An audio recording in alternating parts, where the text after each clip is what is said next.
আপনার মোবাইল আর কখনোই হ্যাং করবে না, স্লো কাজ করবে না, মোবাইলের স্পিড হয়ে যাবে দ্বিগুণ, রকেটের গতিতে চলবে মোবাইল। প্রত্যেকটা মোবাইলে এক্সট্রা ভার্চুয়াল র্যাম থাকে, আমরা সেই র্যাম বাড়াতে পারি না, ব্যবহার করতে জানি না। এই ভার্চুয়াল র্যামকে সেটিংসের মাধ্যমে কীভাবে বাড়াবেন আজকের এই ভিডিওতে আমি দেখিয়ে দেব। তাই ভিডিওটি অত্যন্ত গুরুত্বপূর্ণ হতে চলেছে। আপনারা ইউটিউব চ্যানেলটিকে সাবস্ক্রাইব করে দেবেন, কারণ আমি যখন কোনো ইন্টারেস্টিং টিউটোরিয়াল ভিডিও আপলোড করব নোটিফিকেশনের মাধ্যমে আপনাদের কাছে পৌঁছে যাবে। মোবাইল স্ক্রিনে দেখিয়ে দিই কীভাবে আপনারা মোবাইলের ভার্চুয়াল র্যাম বাড়িয়ে মোবাইলের স্পিড দ্বিগুণ করবেন।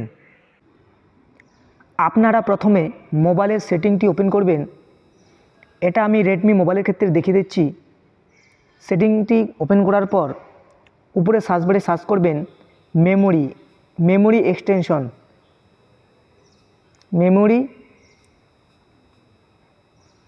এক্সটেনশন, এটা লিখে সার্চ করে দেবেন। তাহলে উপরে মেমোরি এক্সটেনশন শো হয়ে গেল। এই মেমোরি এক্সটেনশনের উপরে ক্লিক করলাম। এখানে লেখা আছে 1GB 2GB 4GB। আপনার ক্ষেত্রে যদি 1GB বা 2GB থাকে সেটা আপনি 4GB করে দেবেন। 4GB করে দিয়ে রিবুট করলেই আপনার র্যামটি বেড়ে যাবে।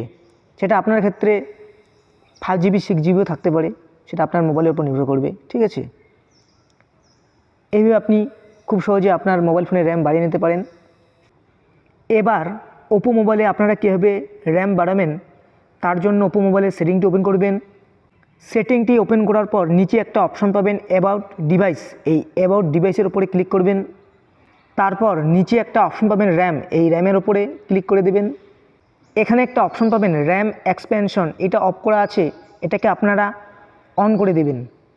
র্যাম এক্সপ্যানশন এই অপশনটি অন করার পর নিচে দেখাচ্ছে 2GB 4GB, এটা 2GB 4GB করা আছে, এটাকে টেনে আপনার 6GB করে দেবেন।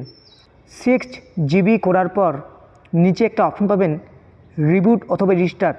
এই রিবুট অথবা রিস্টার্ট বাটনের উপর ক্লিক করলেই আপনার মোবাইলের র্যাম বেড়ে যাবে। ভিডিওটি ভালো লাগলে লাইক এবং শেয়ার করবেন। ধন্যবাদ।